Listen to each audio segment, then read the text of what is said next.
Hi guys, and welcome to the Friday Live thing with Mark. And yeah, Tim's looking a little bit different today. He is actually here. He just decided to disappear for a second. There he is. Oh, look there. Great timing, Greg. Well done. Tim looks a little bit different today. That's excellent. So today we're with our special guest, Tega, who myself and Tim have known for a long time. It seems Tim's known him a lot longer than I have. And they've got a lot in common, which is really scary. So I'm up against it today. And the main reason for this call today is we are talking about hiring part-time, full-time, basically cheap staff to do all your shit that you don't want to do. I'll stop you right there. I don't like to call them cheap staff. Okay, I've already upset our guest. So tomorrow, high quality and highly educated. We'll cover that in a moment. High quality, highly educated, value-based people. Value. Okay, I'll stop you right there. I hate that word, value. Oh my God, this is going tits up already. First thing I want to talk about is I just literally half an hour ago I went and bought a purchase, a new course, and as I was going through, I went, "Hang on a minute, this is using Shopify." And it was Ryan Lee selling a digital course on Shopify. So now I have to go and investigate how he did it because it's very weird, very, very weird. So I'm going to have a look at that. But it's an interesting thought. And I know Tega mentioned when I said I was going to talk about this, he's got a good take on this. Go on then. Because of the people I work with and the circles I roll with online, I follow Ryan quite closely. I mean, I've been to a couple of events and I've had dinner with the guy. His idea behind that is using Shopify. He's trying to elevate his brand by association. So instead of using stuff like ClickFunnels or any of the cart softwares that internet marketers use, the stuff that Facebook and Google and all the advertising platforms are very quick to take action on, he wants to associate himself with the brand that those guys see in good light. And by association, maybe, I mean, this is the theory, maybe the ad networks and maybe other people would take a kinder approach to his brand whenever he's doing stuff with them.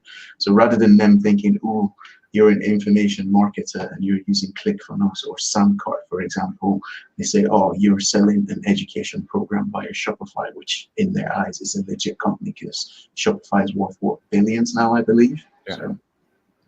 Good thoughts. I've got a bit of a different take on, if I've not just stalled everything. There we go. Yeah, basically, when you one of the things with Shopify now is that when you check out on a Shopify store for the first time, what you can do is you can actually get, if you go through the Shopify checkout, Shopify will actually save your details.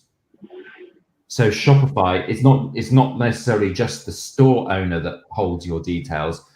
You can actually save it with Shopify. So when it comes around to the next time you buy from a Shopify store, Shopify's already got your details.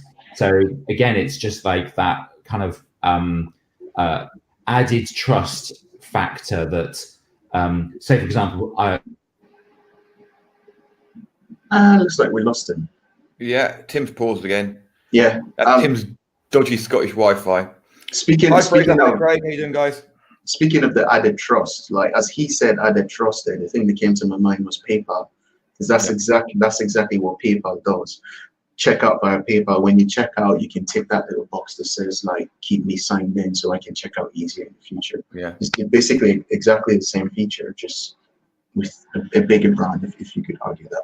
Yeah, I mean, it is really interesting. I don't know how the protection works because all I got was an email with a link and a password, and it was a generic password. So you obviously use the same link for everything. So yeah. It just issues a password and people log in with that. I assume it's tracking because there's lots of garbage at the end of the URL. So I'm sure it's tracked somehow like that. But yeah, it's interesting. I'll have to look at it. I'm not sure from what I've seen so far that Shopify is really set up for individual people logging in to download stuff and access stuff. But that'll be It's not.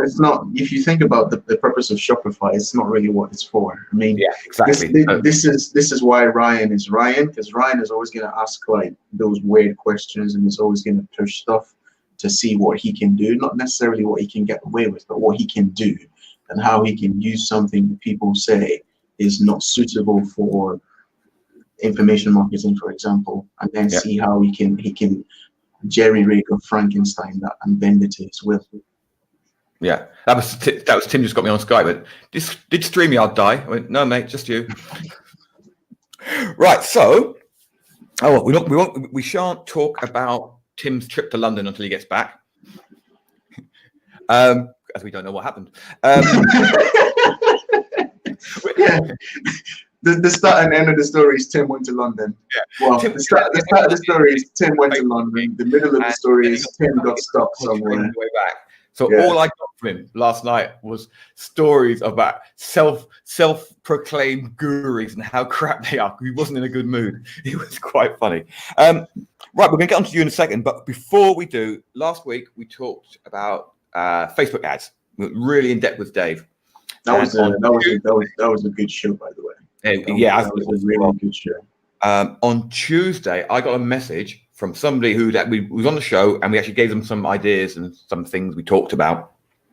They took one of those ideas on board, and I mean, I think the list is only going to be 30 or 40 people, but they emailed them out with the special offer that, like we suggested, on some new stock they'd got in that day, that week, and it sold £600 worth from one email to probably a handful of people or whatever. So just goes to show when you take action, things really do happen. Right. It was Robert Ringer, author, that says he has a thing that's called ACT, Action Changes Things. That's something that I decided to subscribe to. Yeah, a little over a year now, and there's elements of truth in that. Well, it's part of my stuff. The stuff that I do with like big income, small lists, and that is really just about taking action. A few weeks ago, I thought, do you know what? I've got a nice little segment there. I can put an offer to them, and it was 11 people, 11, 12 people, and I grabbed my phone, did a bonjour to each of them, made a personal offer to them, and I think I signed up 6 of them. Nice. So, I got a similar story. You know the way, like, for as long as you've known me, you've been telling me to build an email list. You will be happy to know that I put my big boy pants on last week and this week, and I now have 50 people on my list. I don't have an opt-in. I don't have anything to give away. All I did was just reach out to people who have interacted with on social media. Go, yo, I'm thinking about doing this. Do you want to join the list? Yeah. And so far, everybody has said yes. No one has said no. So easy, isn't it? It's crazy. It's mate. It's crazy. If only you had a subscribe page now, we could get you more subscribers. Right. So let's get into this. Now, I know you told me off as saying cheap staff. Value-led staff? Okay, before we get into this, like, in the show yesterday, no, not yesterday, sorry, last week, you said whenever you read the article that I shared in SMO Pro, that it was maybe not anything new, but it was a change in mindset. Yeah. And that's how I like to look at stuff. So how does that relate to what you're saying? I see them as human beings. I don't see them as cheap stuff, because whenever you call them cheap stuff, psychologically, there's something that goes on in your head that means you don't value them as much. That sucks for you and it sucks for them. I'm sure we'll get into that as we get into the call. And then the value thing, that's just like tying back to Tim's professed hatred for self-entitled gurus or self-appointed gurus. It seems like everywhere you turn, somebody's talking about value. But if you stop them and ask them, well, what's value? Nobody can give you an answer. They can't even tell you the definition of value from the dictionary. So how are people going to be running around using the word value when, one, you don't know the meaning, and two, if you don't know the meaning, then you are definitely using it out of context whenever you say, go into a Facebook group and give value and you will get customers. What the hell is value? How much is value worth? Because what's valuable to me is not valuable to you. pair of blue blocking sunglasses, valuable to me because at 6 o'clock tonight, I'm going to put this on. And that means whenever I go to sleep, I fall asleep faster. Doesn't hold the same value to you. So just saying value is wishy-washy in the sense that you're trying to generalize something that you haven't taken time to actually bring, like you haven't taken time to put words to, and you can't describe it elaborately enough. So you just use an abstract term, value. And then obviously because we're in the monkey see, monkey do world, everybody hears that, and then that just perpetuates the word value. It really annoys me, sorry. Just kind of went on the right there. How should I introduce this then, Tega? Okay, so introducing it, I would say it's a system-based approach that allows you to go through the rigmarole of finding someone that would come into your business and basically allow you to buy back your time. The idea of buying back your time, I like that idea because if we're going to go down the cheap route, I have a team of 4. I have to get used to this weird camera angle. I have a team of 4, right? And they do not cost me over £1,000 a month,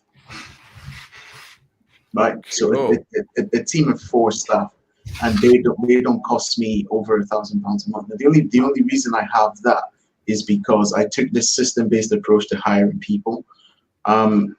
When I started out, I did what everybody else does. You go to one of these sites, you put up a job post, and then you're inundated with like responses coming back. And now, instead of you doing the work you're supposed to be doing, you're sitting there looking through job posts for who's the most qualified. Yeah. And then you're looking through job posts, or you're looking through the responses to the job posts, and it's like, well, at least 50% of these people should not have applied because they're not qualified. Yeah. It then becomes a system. It then became a question for me of, okay, how do I make sure that I'm only looking at people that are qualified? Then it led to me putting like qualifiers into the job post but if someone reads the job post and they're actually interested in the job rather than just playing the numbers game that people seem to want to play, I will know that because, for example, mine is, well, the first one I used was, in your response, start the sentence with advanced virtual assistant, for example, right? So I would open the message from that point on, and if it doesn't have that, it goes in the bin straight away, because the whole point of trying to find someone is for them to take up your time. If they can't follow instructions, they're not going to be a good fit to bring into your business. So that's where that kind of started, and then as I solved one problem, I discovered another. As I discovered that problem, I had to solve that. And then it becomes incorporating the process from using qualifiers in the job post to what I have now, which is basically what I shared in the article in SMO Pro. For those of you who don't know, Tega wrote this. It was a single 6,000-word article, which I broke up into 3 parts. Shall we talk about the fact that I tried to post it to SMO for like a week, and it wouldn't happen, and he kept giving me this error. And then you said, "Oh, break it down into part 1 and part 2." So I broke it down into part 1 and part 2. That took like 3 days to keep trying, and I'm like, you know what? No, I can't do this. And I just gave Mark the link, and Mark figured it out. 15 minutes later, three parts are up. Yeah, you had to break up into 3 parts. But I mean, I'll tell you, yeah. So that's in serious marketers only. I highly recommend. I mean, let's see if I can do this without pissing Tega off again. This is a really good way of buying back time. Yeah, got that one. And generating more income for your business and giving you the type of lifestyle that you want. Because when before we started, Tim was saying the only reason he moved to Scotland was so he could do more mountain biking. Yeah, and that is what we're all after. So Tega's system is actually a great way of doing this. The problem I have, and I'll be completely honest here, right? Whether I've gone to onlinejobs.ph or Gen M, which I'm going through now to try and get an intern, is I stick the advert up there, I email, message a load of people, or whatever. I get the replies, and then I've got to go through the replies, and it drives me mad. Because there's obviously loads and loads of people there who aren't qualified, as you said, and I just lose motivation after about 5 minutes. Yeah. So, if you allow me to interject, when I Please do it again. say a systems-led approach, Yeah. if you give me 2 seconds, I'll share my screen with you guys. Let me just make sure no sensitive information is on the Nah, don't worry about that, mate. No one's watching. Okay, so part of how I run this, maybe I should actually update my article because I don't really cover this. Part of how I run this is I've set up a completely new Gmail inbox. Can you guys see the screen? No. Not yet. I need to do the Zoom thing. I think you yeah. Okay. Do you see the screen? Yeah, let me add it in there. Yeah. Okay.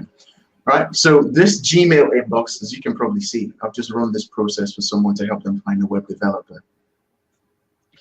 The only thing that comes to this Gmail inbox is people applying for jobs.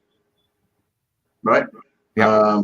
Perfect example of this scenario here is these are people that applied for jobs. Yeah. Okay. So my VA must have gone in here to read this. Normally, all of these would be on red. And the reason that these would be on red is because they have on forward instructions. Right? Okay. So when I put the job post up, there's going to be a whole bunch of emails that come to this. Because this was a web developer, there wasn't that many. But when I do VAs, I get like hundreds just in the general inbox. This is why I set up the canned response. Right? So when I go to this inbox, and I'm looking to assess whatever it is that we're doing, the only place I go to is here. And the way I've done it here is I've just named it based on the person I'm doing it for. This was a rerun because the first time we ran it, the guy that we found decided he didn't want the job anymore, so we had to run it again. As you can see, like the first thing here is web developer. The reason that it's web developer is because in the job post I said send me your CV with the title web developer. So when they send that, the machine I've set up on the back end, which is basically just the canned responses, then handles everything. I don't even need to look at it. All right. So if we go down, so this would have been someone that applied. Oh no, that's not someone that applied. That is that's actually my VA testing the system. All right. So this would be the first person that applied. Because they've applied, they've put web developer. Yeah. The canned response then goes to them, and then that moves them to the next stage of the process, which is basically testing the phase 1 and phase 2 tests. That's the next stage of the process. I talked about that in the article. Yeah. So the canned, I don't even need to look at this. The canned response just sends it through. And then what happens is there's an Excel sheet that gets spat out. There's an Excel sheet that gets spat out as people go through the process. And I can then look at that Excel sheet because to do this, I already have what my qualifying criteria are. For a VA, the criteria is for them to have over 1 meg download speed for internet and anything over 700 meg upload speed. They need to be able to type minimum 33 words per minute. And the last test that we do is a basic customer service test. And that one, they just need to show empathy, right? What they write needn't make sense. They just need to show empathy. Like if they apologize for the fact that someone's experiencing difficulty and trying to get to the bottom of the issue, they make the cut. Those are the 3 things they need to do to pass phase 1. So when I go into that sheet, I have those qualifying criteria, and that's what I'm looking at everybody based on. The mere fact I have the qualifying thing of web developer in the subject line, that automatically disqualifies 50% of people.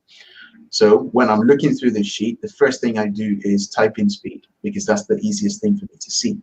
If the typing speed is over 33, they get like an amber box put around them, and everybody who's over 33 gets that amber box. Anybody who is below 33 automatically gets disregarded. So of the people that do make it through, using the typing speed to qualify as the first step then further reduces what I have to look at. And then after that, I look at their responses to the customer query or the customer support query. And if I like that, then they get a green box in the customer query box. And once they get the green box there, then I look at the internet speed. And if I like the internet speed, then I don't do this anymore because systems. My VA then sends them a message to say, okay, we're ready for you to take phase 2. And then they get sent the Google form to do the phase 2 test as well. And then I look through that. The last 3 or 4 months, I've been working to remove myself from the process, which is why I fumbled there when I said, oh, that's not the first thing, that's my VA testing it. I basically, because I've gone through and I've systemized it and I know what needs to happen. Everything I've just described, right, is step by step broken down in my project management software Teamwork. So because it's all broken down like that, I've been handing off more of the reins to my team to say, okay, we have someone that wants us to help them find virtual team members, run the process. And that's all they do. I don't even look at it. So right now, I've showed you kind of like the bare bone system. If I try to show you more, and I'm going to resist trying to show you more, I probably will mess up because the team handles everything. I don't know where everything is. They've changed stuff. They've renamed it so it makes sense so that whenever they're doing it, they can do the job quicker. And because of that, I don't have to look at it. So what staff do you have? You've got 4 staff, yeah? Yeah. What roles do they do? So when I took on 4 staff, I was eager because I've just developed this system and it looks to work. So it becomes a case of, right, how many people can I freaking hire? Because I want them to run my life for me. So when I hired the 4 staff, the first person I hired was Mark. Mark right now handles podcast editing and does some light digital marketing stuff. I have Kat. She would be more like my number 2 if there was such a thing, and she does the things I don't want to do. I've taken her from not knowing anything about digital marketing and just making sure she's well-rounded and well-versed in the knowledge and she can execute a number of basic to intermediate things. Then I have Joyce, who handles show notes for all the podcast clients that I help. Podcasting, that's an interesting one. Joyce handles the show notes for that, and she handles uploads and upload to the podcast host, and also doing all the website stuff related with that. And then I have Dre. Dre is like my most recent hire, and Dre just does web dev stuff for me. So that I'm not sitting there doing web design and anything like that. Cool. So what's really interesting there, as soon as we finish this call, I have to go create the show notes, publish it as a podcast, publish it to YouTube. Like so obviously these don't all work 40-hour weeks for you. I try to force them to. Yeah. And the reason I try to force them to is, if, like I said at the start, if I want to buy back my time, then I have to know all the things that I have to do, so that I know what I can delegate effectively, right? So if I'm saying, oh, you just work whenever you want, I've done that before. What I found happening there was, when they were working whatever hours they wanted, there will be something I need to happen. I'm the type of person that if I think I get the idea, I'm like, oh shit, that needs to happen. It needs to happen right there and then, right? So I'm getting all these ideas when they're not working, and I'm doing it. And I'm like, what am I doing? I've got, like, at the time it was like just 2 of them. I'm like, I've got 2 team members, and I'm sitting here doing all of this. The whole point of me getting team members and the whole point of me figuring out this system of hiring people was so I didn't have to do this. So I'm now I say stringent, I'm not really stringent, but I try to force them to work 40 hours. Even if they're doing one thing, right? It's the fact that they're there for me to say, right, stop what you're doing, I need help with this, and this needs to be done ASAP, and it gets done, and I don't do it. So, yeah. Do you actually find you have enough hours to fill their days then? Or enough work to fill their days? Dude, you can find hours to fill the days. They don't cost that much, right? When I said the podcast thing is an interesting one. I stumbled into doing podcast management for people completely on accident. Like, I was speaking to a friend, he said, what are you doing? I'm like, oh, I'm testing out this system that I'm developing for, like, hiring virtual team members. It's like, oh, cool. When you get it figured out, let me know. So I got Mark. I'm like, oh, dude, like, here's what we've been doing. It just so happened that someone somewhere remembered that I was good with video. Because I was good with video, they translated that to mean I was good with audio, right? So he referred me to someone who needed help with a podcast. I'm like, oh yeah, I knew nothing about podcasts. Well, I could edit the audio. I had to train Mark how to edit the audio. Even that, I didn't do that. I used YouTube for that. I had to train him how to edit audio. And I said, oh yeah, look, I listened to what he did. And this guy was like, wow, that's really good. I just so happen to have a podcast, and it's a big time suck. Do you think Mark will be able to help me? I'm like, yeah. Classic Tega mistake. How much does it cost? Oh, why don't you just cover half the cost of Mark? I was paying Mark $300 a month at the time. So this dude got like full podcast management services for $150 a month, just because I stumbled into it. And then because I was doing that, and because I worked out this system for hiring people, I then thought, why not work out a system for doing the podcast stuff, right? When I say system, or when anybody says system, really what they mean is like a repeatable step-by-step process that someone can do, you or someone else can do, that will get you a result that you expect, or that will get you as close to that result as you expect. In business sense, whenever you use systems, it's for someone else to do it without you having to worry about it, but you still have 100% confidence that what they're doing, you can actually pass off as quality work. Think like McDonald's and their meal deals. You can go to any McDonald's in the world and it will taste similar because they follow the exact same process for doing what they do. That's basically all I applied to it. So the podcast side of things at the minute is basically covering the cost of having the team members. Right. So when I say I try to force them to have 40 hours, I don't really. It's not that I don't care. I do care, but it's no skin off my nose because there's no money coming out my back pocket to pay them. I brought them on, trained them up in the skill. They got proficient enough in that skill for me to go find a couple of clients that basically pay their wages, and any work that they do for me is free. They're so good at doing the podcast stuff that the podcast stuff, if we run the week Monday to Friday, the podcast stuff is all taken care of by Monday afternoon, which means the rest of the week they're free to do whatever I need them to do, whether that's to learn how to do something or whether that's to help me with a task that I'm stuck on. But when I say like your articles were actually like mind changing, game changing, that's the type of thing that anybody can benefit from. Just what you just said there, that you hire staff, get them proficient, and then you can basically outsource your outsourcers. Well, okay. I hadn't really thought about it in terms of outsourcing my outsourcers. They're part of my team. Yeah. I guess this is. But yeah, you can get work on, but yeah, they can do so. It's filling up their time, but it's also paying for them. Okay, so instead of saying outsourcing my outsourcers, right? Yeah. I would say it's outsourcing my systems. Yeah. The outsourcers just happen to be the ones pushing the buttons, right? It's basically outsourcing my systems, because the podcasting stuff, we have, I think our biggest client right now is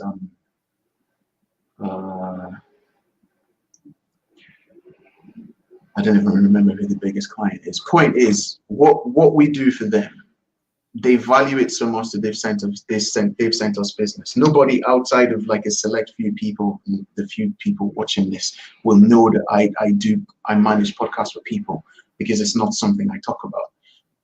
That needs to change. I know that, and that's going to change. And the first sign of that change is the fact I created a 6,000 word article. Yeah. The whole thing is basically outsourcing it's basically selling my systems, but then on the flip side is I'm not the one delivering it. I use McDonald's as a perfect example. I'm basically selling my version of a Big Mac meal, but I'm not making a Big Mac meal. That's cool. Because how long ago? 2-3 years ago, I had 3 staff working for me, all through online jobs at PH. Yeah. Actually, no, that's a lie. One came through that. The other one, I actually hired 24/7 virtual assistants, something like that. And one of them then got sacked, so I took her on directly. And and it seemed that a lot of the people who worked there were unhappy. So I said, well, if you know a good graphics guy there, just give them a shout. And they worked. It must have been 6 months, but in the end, I didn't have enough work for them. And so the idea of actually, because at the moment, I think my biggest need at the moment is somebody who can do good social media, for example, right? Because I've now got an Instagram account. I made one post this week. But I've got, welcome to the 21st century. Yeah, I've got 40,000 followers on a Twitter account. Really? Yeah. Hey, How active are those guys? How engaged are they? Because probably totally inactive because I hardly ever tweet anything. Yeah, engagement is key measure. Yeah, I spent years building that account up, but I just don't use it because I haven't got time to do social media.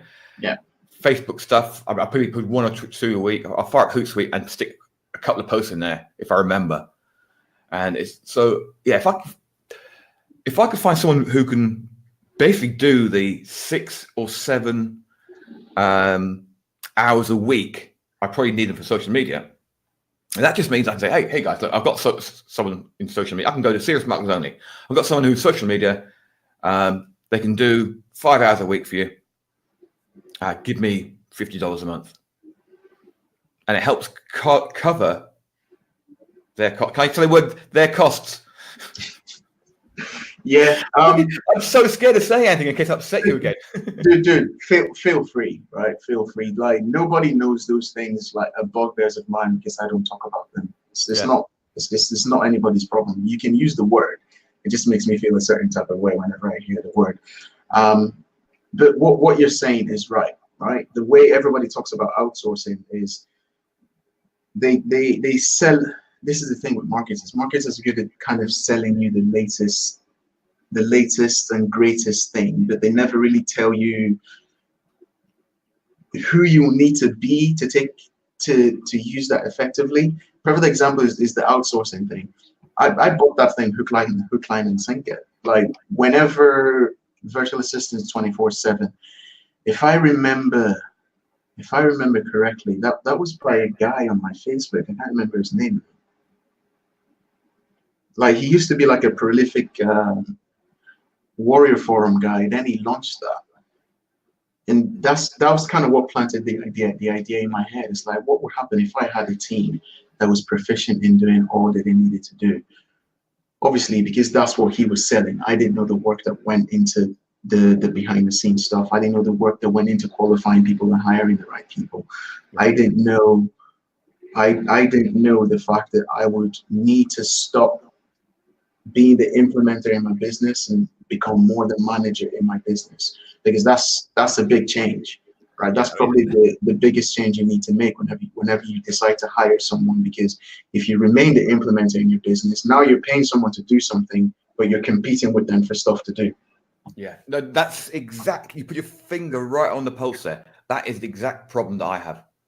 Whenever, because if, like, for example, I get an idea for a graphic to post. The last thing I want to do, the first thing I want to do is just fire up Pixelmator, create the graphic, send it out, or fire up, relay that, create the pixel, done. 20 minutes, it's done. But that's 20 minutes, 40 minutes that my staff could do. Just leave me to create another video on one of the courses that I'm going to sell. Yeah. So that's interesting. Right, so Fraser's asked, Tega, how many hours do your guys do for, I suppose, £1,000 a month total cost? One is less than £1,000 a month because I'm paying them dollars. Yeah. They're all hired full time, so they all expected to work 40 hours a week. However many that equates to a month, they're all expected to work 40 hours a week.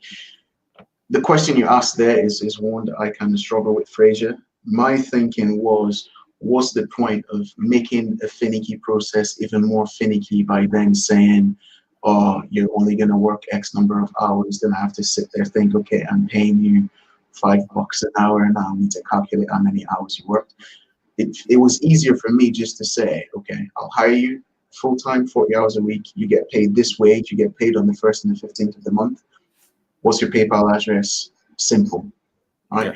Yeah. The flip side of that then becomes, okay, now you've hired them. They're working with you for 40 hours. As a manager, what do you need to get off your plate to make sure that you're making effective use of those 40 hours? Yeah. Yeah, so, and all your guys are full-time, aren't they? All my guys are full-time. Like, I've tried doing the whole part-time thing. I've found, especially in the Philippines, I've found like they just want stability, right? So if you can say, I will give you stability, which is the 40 hours a week, you just need to show up. They tend to be a lot more loyal than if you have someone who's part-time, because I had the part-time web dev before. At the start, it was really eager. He was on time, communicating, and then he kind of just fell off. And he kept falling off, and there'll be stuff that I asked him to do, and I wouldn't get it for like a week. I'm like, yo, what's going on? It's like, oh, sorry, I'm busy. I have another client because I'm working for you part-time. So the first thing for me is like, okay, stop looking for part-time people. Make sure that their time is wholly committed to me and what I need them to do. Yeah. So another question. I'm looking to hire a couple of people now, looking at $50 a month from Gen M, and also a guy I know has started a VA service recruiting and to help bright people suffering in Venezuela. Any experience with either of these options? Well, I can answer the Gen M one because I'm still going through the process. With the way Gen M works is you log in there, you see a load of CVs, and with the CVs, you can then request a chat and you can send off a message to them. They've got their own templated messages, and you put in exactly what you want from the people and just send out 15, 20 a day, whatever. You'll then get replies from probably one or two of them. It's not that many people reply on there. But what you'll also get is loads of people from all around the world pitching you to come work as a VA. What I found so far, a lot of them are looking for full-time work. And so they want to do 3 months intern, learn the job, and then come on as full-time. So that could be an issue because obviously, personally, I'm trying to hire people from English-speaking countries to do all the social media types of things and some content and maybe some SEO for me. But I'll then be stuck with European wages afterwards, which is going to be an issue. Which then leads nicely into the second part of Fraser's question. Yeah. So the key attractor for me for going to online jobs and using Philippines was cost of living. The cost of living there is not that expensive. So which means that you can pay your staff a decent wage. Like by our standards, it's a pittance, but for them, it's a decent wage. It just helps someone hire a full-time developer like for $550 a month. This guy's got 7 years experience as a web dev, and he was happy to get the 550. Like when we asked him what he wanted to make, he said anything between $450 and $500 a month. So that kind of gives you an idea. Why I prefer doing it that way is just because the cost of living there is so low. You can get good quality people. I think everybody on my team graduated from university. So you can get good quality people. They speak the language. There's some grammatical tics that you have to pick up. There's some economical stuff you have to deal with, like rolling blackouts whenever there's typhoons and what have you. But if you can navigate that, if you can deal with that, I would say go for that option. The Gen M thing is interesting to me because the way I would see that is it would be a way for me to refine my systems and make my systems better. I then wouldn't want to hire them full-time after that because, like Mark says, then you're stuck with paying European wages, and my business right now is more a hobby. More hobby than a business. Yeah, it's more hobby than a business, and to get hit with like paying European wages or UK wages, I can't afford to take that hit. All right. So let's, because I'm really selfish. Let's go back to me. So I want to hire someone to do social media for me, right? Yep. First off, how much am I looking at paying a month? So if it's just social media stuff, sorry. If it's just social media stuff, you don't need someone who has acres and acres of experience, right? In your situation, what I would do is exactly what I said in the article. I would decide who I want to hire, because figuring out who you want to hire gives you so much scope for growth after they're hired than if you just hire someone who specializes in social media. The good thing about figuring out who you want to hire basically means you're starting with a blank slate. Yeah. So they may start with social media, but there's nothing that's, because they're a human being, they have other interests, right? They're clearly interested in working from home and the benefits that gives them. So it becomes the case, okay, so if I hire you as quote unquote a social media person, when you get proficient at that, what do you now want to learn? And if they want to learn something that you want to offload in your business, then it's a win-win, because you can then buy a training program, Lord knows there are shit ton of those on the marketplace. Buy a training program. Obviously, it has to be up to snuff. And if it is up to snuff, you just give it to them. So, okay, go learn this. When you're done with it, let me know.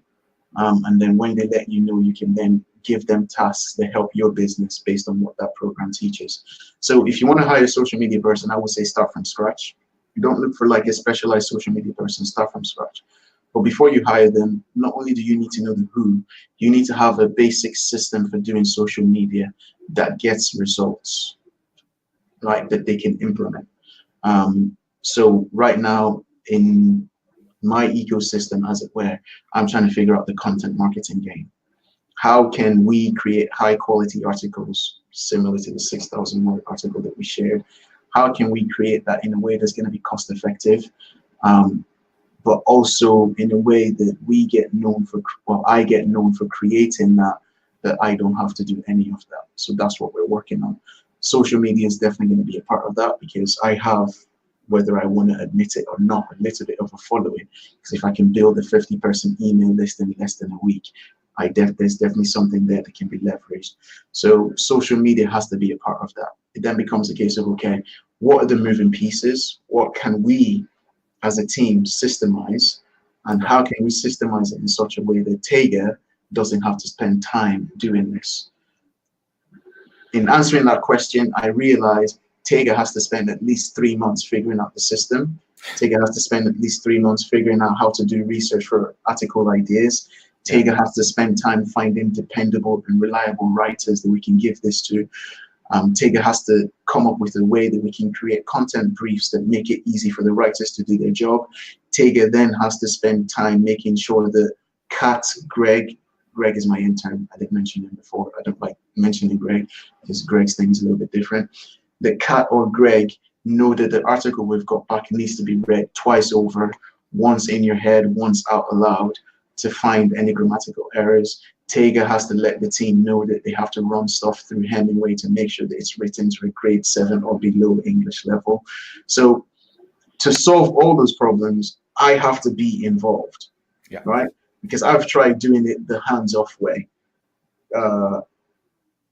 Get a writer to write the article, assume that the articles come back because we give him a good enough brief, and then put that article out. But then I'm sitting there reading, I'm like, this makes no sense. Not only does it not make any sense, it doesn't sound like me. Okay, so now I know. Big problem I have. Yeah, so now I know I have to train the team to edit this the way that I would edit it. What words do I use frequently? What are my mannerisms that can be not verbally, they can be kind of like in written form portrayed across this article, because I'm quite a jovial fella. So anything that's when you're talking to me, anytime anything sounds too serious, then it kind of feels out of whack with me. Even when I'm writing a serious post, I can't help but kind of make fun of myself and make fun of my experiences. So all of that needs to be translated to whatever bit of content goes out, right? So do you think that's doable, especially the writing side of things? I think it's doable. I've had some on a scale of 1 to 10. I've had some 6 and 7 articles from Filipino writers. Okay, so they took a little bit of editing. In fact, I might try and dig out some of the ones I found and so I can compare them. But I seriously doubted the fact that I could actually get them to write anything that I would want to write. Okay, so it's a yes and a no answer. And the reason it's a yes and a no answer is you and me, all of us are creatures of habit. We have this idea that we all aspire to, we try to aspire to, and if we don't hit that, or if somebody does something that doesn't hit that, we automatically dismiss it, right? The way I'm overcoming that is, like, my guys have been with me now for about 3 years. I speak with them every week. They know what I'm like, so I give them the freedom to make mistakes, and we can correct that on the fly. So the longer that they're with me, the more they know about what I want and what I like and what I don't like, which will then enable them to actually go back and edit articles the way that I want them to edit those articles. So can they do it? Yes and no. Yes, in the sense that it takes time and it takes a little bit of coaching No, in the sense that they can't do it straight out the gate. And I think it's unfair to expect them to be able to do that straight out the gate. Yeah, no, I agree. So you recommend going direct through online jobs at PH, do you? The reason, okay, yes, I recommend going direct through online jobs at PH. The reason for that is it gives you more control, right? It gives you more control. My point of view on this is like, they need to be working for/with you. They need to be attached to you. They don't need to be attached to another company that you outsource the work to. I mean, that can work. There's no reason why that can't work. It's just the way I am. They need to be attached to me. And I can get them to doing things the way I want them doing things. Because at the end of the day, my ultimate goal is for me to do as little as possible. For me to do that, they need to know me. They need to know my mannerisms. They need to know how I like to do things. Because they may have one way that does things and it works, but I don't like how they do it. I'm never going to give them a task that has them doing stuff the way I don't like doing it, just because it hasn't followed the process I like. Call me quirky or weird. That's just how I am, right? So the only way that I can actually control all of that is if they're attached to me, not someone else. I mean, I know of Chris Ducker's thing because I've looked into it. I haven't used it. I don't know how they work, but it probably won't work for me just because I need my guys to be attached to me and be with me. Yeah. Do you use anything like Hubstaff? Which no. I got that when I had some VAs. I got that because if anyone's ever gone through not online jobs, what's the other one? Upwork or whatever it's called. You go through there. You can change it. Yeah, Elance, Upwork, whatever. When you go through there, you get screenshots of exactly what your staff are doing when they're working on stuff, when they're looking at stuff. And Hubstaff is actually that software, but you can actually buy your own version of it, so you can actually track exactly what people are doing. And I don't know that. I found it distracting because I would look through and go, "Oh, hang on a minute, why weren't they working then? I paid for that," rather than thinking, "Hang on a minute, I paid it. I just want the job done in a decent time." That's that's the mindset shift, right? So Online Jobs has a tool called Timeproof. It does, from what you've described about Hubstaff, it does exactly the same thing. It's probably all built on the same platform, right? What I do is I tell them every time they're working, they have to be logged in. At the start, whenever I first hire someone, that first week, I'm checking it like 3 times to make sure they're actually honest and they're doing what I'm asking them to do, and they're not on, well, they can be on Facebook. I don't really care, so long as what I ask them to do gets done. And they're not, the key thing is checking that they're not doing work for someone else. That's the key thing. And then what happens is now I have like periodic reviews where I just log into Online Jobs. I check out the people I've hired on Timeproof and I just scroll through. Because I have them send me end of day reports, answering 3 questions. What did you work on today? What problems did you run into? How can I make my processes any better? So because I like that on your report, on your article. So because I asked them those 3 questions, if, for example, I notice like all week, someone only has one thing that they're working on every day, that means like, okay, that when I'm doing a review, I just make a note of that and I check Timeproof to see what else they were working on, right? My guys, I've got them to the point now, they have access to most of the courses that I've bought over the years. And I've just told them, if you're not busy doing stuff for a client or doing stuff for me, I'd like for you to be learning. So anytime that they're doing just one thing, 9 times out of 10, they're probably learning something else. They're learning how to do something from one of the courses, because I've trained them that way. And I can say I've trained them that way because, as I said, back to the start, I hired people who didn't have any of the skills I was looking for. I hired them with the understanding that I would have to train them. And not only would I have to train them, I'd need to be patient until they picked up the skills.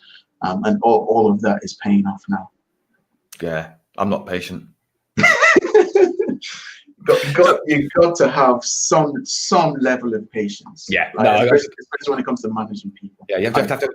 I found I had to have a lot of patience when I had. In the end, it got to the stage I'd go, okay, so can you do this job? Here's your task for the week.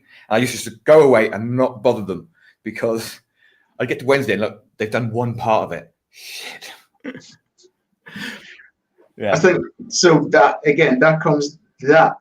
is the flip side I was speaking about, right? Yeah. Everybody sells outsourcing is this magic pill, but nobody sells the turmoil you're gonna have to go through. That was something I had to get through. So the way I fixed that was I basically put a system, a project management solution in place. Every week, that's put up a task that need to happen. Clients come first. So the people that we do stuff for, the podcasting and what have you, those come first. Yeah. My stuff comes next. If my stuff is a little bit sparse for that week, you need to be going through training. If you've gone through all the training we have, fortunately we haven't gone through that. The next bit that I want to actually start doing is have them work on stuff that actually grows the business, because really that's where it has to lead. I can't be the one constantly in front leading. That, my opinion anyway, that's going to kind of lead to burnout. It's going to lead to boredom. As I said earlier on, I get bored quite easily. So lead gen systems, dealing with customer queries, dealing with customer facing issues, that's the next hurdle that I have to get, that we have to get over as a team. I keep saying it's a team thing. We have to get over that as a team. And part of that is like dealing with basically learning what needs to happen for clients. So content, whether it's podcast, written or video, how do we handle that? What system do we have in place for dealing with that? And then how do we then make sure that during downtimes, their time is double effective if they're actually going out and doing lead gen for the business or the different services that we offer. Cool. Now, let's try and round this up before we go over an hour, because actually we could still be talking about this in 3 hours time. Probably. This is the one thing I found that I can talk about forever, because and not get bored. An agency then. Nah. Yeah, of course you do. Trent with your stuff to run it. I don't know. I don't know. How right? So I'm going to commit now to actually hiring a VA to help me with my social media, because as I just said, I'm just gone on Instagram. You all know that social media isn't something I'm that interested in. But I know it's something that I need to do because it makes me money. So, how much am I looking to pay? You can get people as low as $300 a month. That's cool. Right. Do they still have this extra month thing in December? You give them an extra month? The 13th month. Yeah, that's a cultural thing. And another thing that the people that sell you courses don't tell you. That was something I had to learn. Yeah. Oh, the other thing, it's probably a mistake. I kept giving them pay rises because I felt so like, oh, great work. Have an extra 10%. Right. So the way I structure that in my business is the first 3 months they're working with me, they're gonna get pay rises. Right. So when we have the interview, they tell me what they want to earn. I then take that figure and I come up with a price I think is fair. It's not what they ask for, because if you let them dictate what they want to ask for, I had someone asking for $2,000 a month yesterday. So I decide what's fair, and then when making the job offer, it's more like a negotiation than I'm hiring you and I'm paying you this. It's like, I'm hiring you. Here's like a pay structure that I've come up with. Is this suitable? That way they have first refusal. And the way this process is set up from the get-go, they know that it's an applications process, so they know I'm speaking to other people. They know that there are a load of people. So whenever making that offer, that I'd like to think I've engineered it, or it's been engineered in such a way that that's on the back of their mind, that if they need a job, here's an offer. It's open to negotiation, but don't take the piss. So the first 3 months I hire my guys, they get a pay increase for those 3 months. And then after that, it becomes like a biannual review thing. If business has grown, I'm all for giving them pay rises. If business hasn't grown, then it doesn't make sense for me to give them pay rises, because business hasn't grown. And that's me dipping my hands into my pocket, which kind of defeats the whole point of having them do stuff that pays them and makes me money. Cool. Right. So anybody else listening got any questions about this? Because, yeah, it's a not a minefield, but it's something I think 99% of people get wrong. Yeah, they get it wrong because nobody teaches it. Yeah. Nobody there you go. There's another business idea for you. Nobody teaches Do it. a bloody course. Nobody teaches it because if you think about it, right, if you get the hiring process right, and if you get the systems right, the world is your oyster. There's, like I said, there's a multitude of training courses out there. There's nothing that you couldn't start a business in. I mean, obviously there's going to be teething problems because you need to figure out your systems, you need to figure out the people you hire. So in the short term, it's going to cost you money, but in the long term, you are more likely to win if you have the right person working with you and if you have them following the right system. Yeah, no, it is systems. So actually, what I think I might do, I will refine my systems on Gen M, see if I can come up with a system that works, and then go to onlinejobs.ph. How much is that? That's about $50 a month thing, isn't it? Onlinejobs.ph. I think it's 69. It might be 79 because they've switched their payment model to, like, I don't know, they don't bill annually, so I think it's 79 a month. But they happily sell it on use it for 1 month, hire what you need, and you can cancel. And if you need to hire more, you just pay the 79. Yeah, cool. I think it's a small price to pay. Good. Right, small price to pay. If you were going to pay me, I charge $1,250 to do it for you. So. Okay, so it's a small price to pay. Very, very small price to pay. Also considering I've kind of given away the secret sauce for my process in SMO Pro. Yeah, cool. So finally, just to round off, onlinejobs.ph to hire. Yep. Set up your systems, use Gmail canned responses to filter out applicants. Yep. So only okay. Running it through from the top. Figure out who you want to hire. Write the job post that speaks to that person. Make sure to use basic copywriting principles. So use your power words that get people emotionally invested in something. Write it almost like a funnel so that they can't stop reading. Call them out. And the way to call them out really is to challenge them, right? Because all people want to do is people want to be challenged, because to be fulfilled in life, you have to feel like you're overcoming challenges. So challenge them through the job, through the copy of the job post. Onlinejobs.ph to post your job. Before you post your job, figure out what your criteria is going to be for how you assess the different phases. I talk about how I test them in the article, I think. If I don't, let me know. I'm happy to expand on that.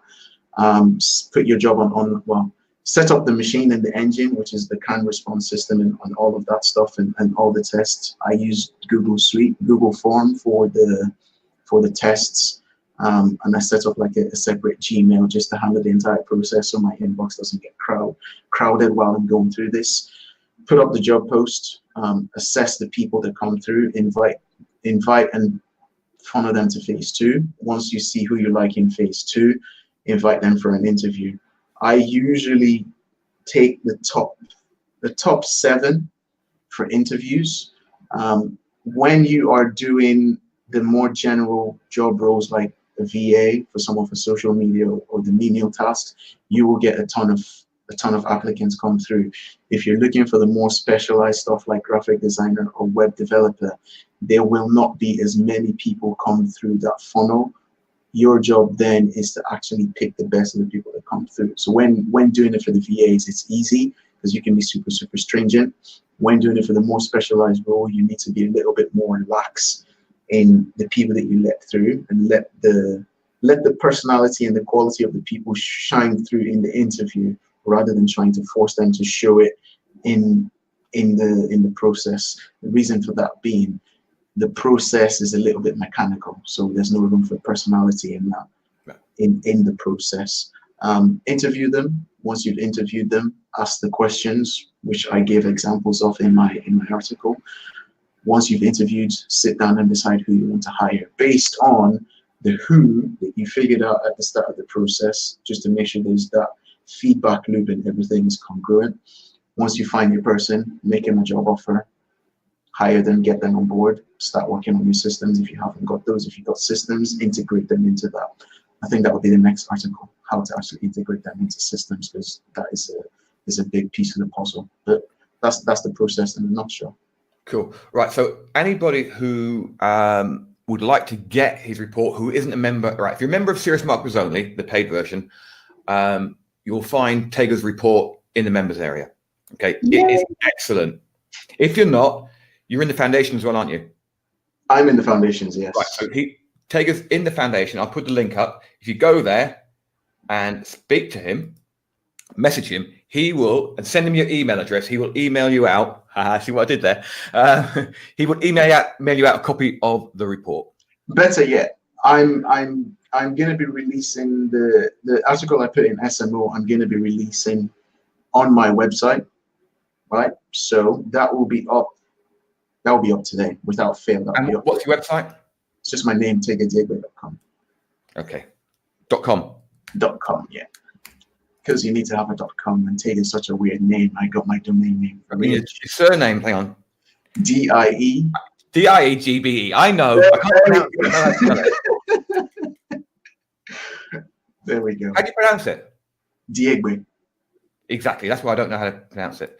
I just went full Nigerian on you there pronouncing that as well. There you go. So the article will be on there today without fail. On there as well, there will be an invite to join my newsletter, because I'm trying to grow my email list, and I got a lot to say about. Because somebody's been telling him for 5 years to grow an email list.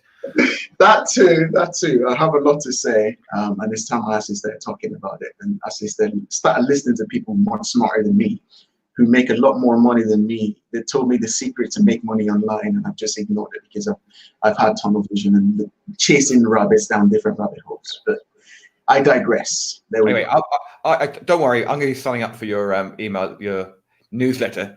So if it's not up to scratch, you don't use a storytelling process. Yeah, but what I will say, it's my turn to give you a rollicking.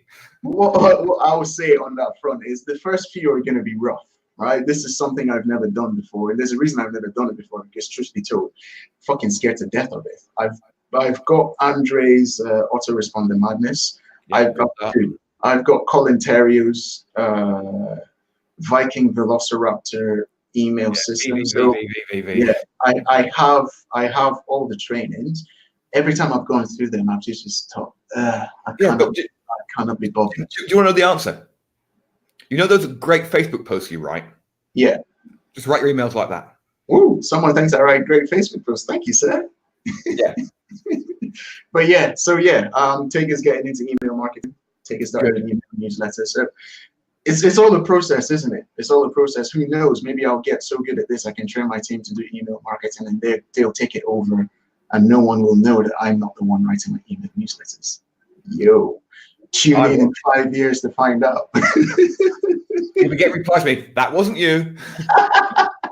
I suppose you will, because you know me. So. I remember that one day I had somebody write an email for me because I was busy. I said, "Can you do it?" Everybody replied to me, went, "That wasn't you, was it?" It's funny how that works, though, isn't it? The fact that people know you so well, they may not know you in real life, but then they kind of pick up your mannerisms and how you speak and how you write. That someone else writes an email and they go, something fishy's going on here. That does not sound like Mark at all. Right. We're done, because for the first time ever, we've gone over an hour. That's what happens when you bring Tega on. Tega likes to talk, especially about stuff. Talk a lot.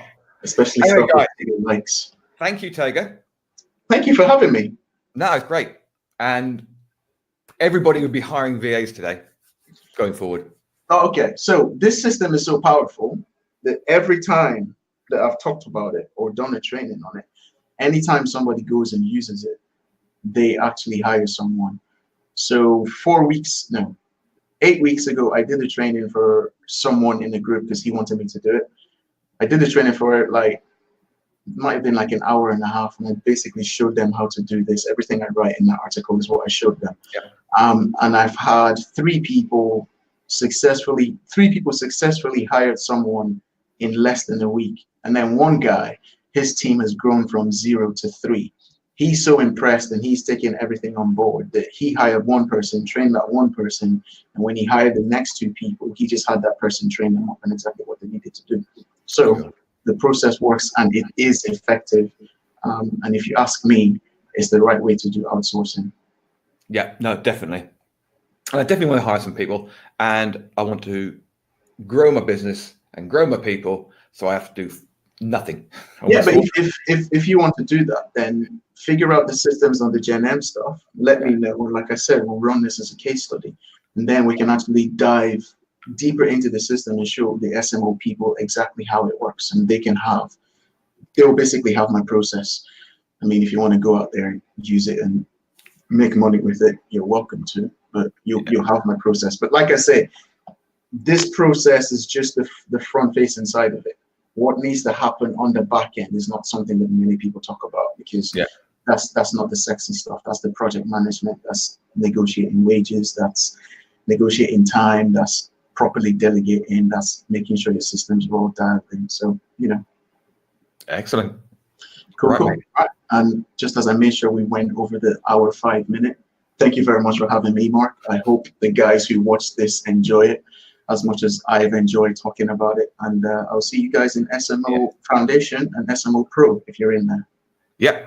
Cheers, mate. Really appreciate it. You're welcome, dude. Have a great weekend, everyone.